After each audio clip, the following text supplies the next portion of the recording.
Yeah, well, 1 hour at the spot, and you can really say again, the place is running.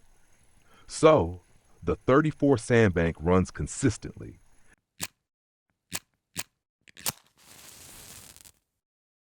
There are always bait combinations that bring you really good silver. And yeah, with the bait combination right here, it is actually running really well.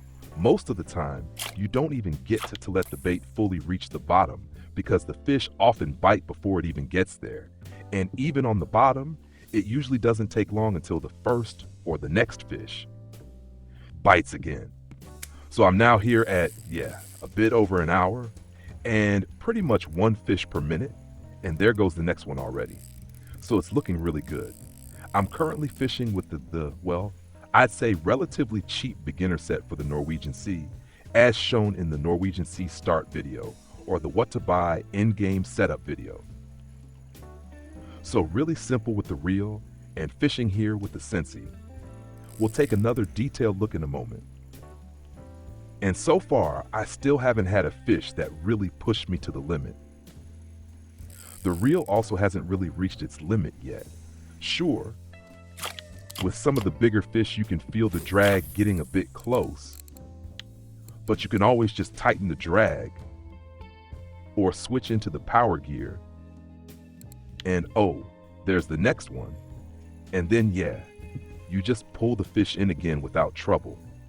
So far, there hasn't been a fish that truly reached the limit here, but I'd say it's definitely possible that with, yeah, let's say 30 to 40 kilogram fish here in the Norwegian Sea, that it could get difficult with this setup. But if you mainly stay on these sandbanks, down here the 41, and also the 30 up here, or the 34, then you're usually quite safe. Of course, it still happens sometimes that you get emptied out in this area. There can always be some big fish here, especially down at the 40-meter hole or the 41-meter hole. There are sometimes sharks, but apart from that, with most fish, you are relatively safe. And the important thing is obviously the good frequency. And with this bait combination, it is just looking really strong right now, especially with so many pollock again. Recently, it was often a few safe, which isn't bad either. I'll use those to refill my fish strips. All the smaller safe up to around 3 kilograms get turned into fish strips. And the pollock, those really pay off. Also, a few rares were in there, the edible crab, the scallop so far. And regarding the silver, I'd say we'll check again in a moment. Let me just pull this one out, and in the meantime, we'll call the submarine.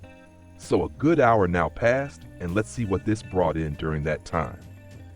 And also regarding the tempo, for this setup, considering it's such a small reel, and the retrieve speed is not that insanely high, but around the 34 meters, so exactly in this area, the retrieve time is not that long, the sink phase is not that long, so it fits really well. So where is it? There it is, the submarine. Let's take a look. Yeah, that's how it looks.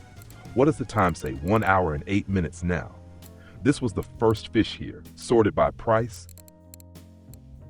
Yeah, that tastes nice with the scallop, but you can again clearly see pollock, pollock, pollock. If you have a spot with pollock, go for it immediately. It is always worth it. Those fish bring really good cash. And in total, we are now at almost 1,000 silver, 900 something. So it looks good. Yeah, it can continue like this. I need to process the normal safe into more fish strips in a moment, since I'm also using them here on the Pilker. They're attached additionally, and lots of pollock have taken them as well. So let's send the boat away again. You can also use it only with the Pilker. Of course, then you don't have as much frequency, obviously, since you're missing 3 hooks on the setup, but you still get good results. Especially many species that live more on the bottom.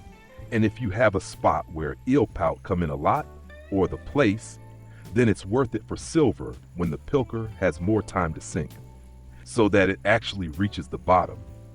Right now, for me, it's often the case that during the sink phase, I already get a bite. Something small grabs it because of all the side leaders. So, once more, nicely out, And in the meantime, let's look at the setup. This is how it looks. And there were actually several bites already on the main bait. And I can check it exactly.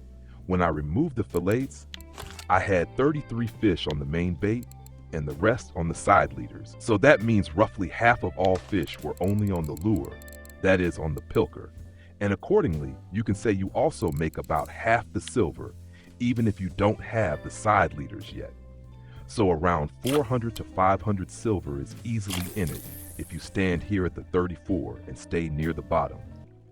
And as I showed every time, let it drop, movement near the bottom, pull it in shortly, rod tip all the way up, retrieve until the movement near the bottom is gone, then lower the rod again, and then you're back in that zone, movement near the bottom, and that's where you start jig pilking, and then it starts again.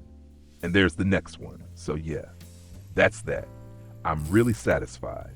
So once again, back to the 34. Just a solid way to pull out one fish after the other. I will test another variation in a moment. I'll switch completely to silvery bait combinations because that seems to work really well. Also with the attractants, I'll adjust those a bit. Otherwise, the tiny fish series in size 4 always works really well on 4/0 hooks with black-white bead combination. That runs nicely. But you can use many other tiny fish really well too, so feel free to experiment. Also, the quicker combinations work well, whether pink or green or silver and gray. Those combinations regularly work fine, especially if you aim for mass. Head over to the 34, pull out the fish, leave a thumbs up, don't forget to subscribe, and then we'll see each other in the next video. Until then, tight lines.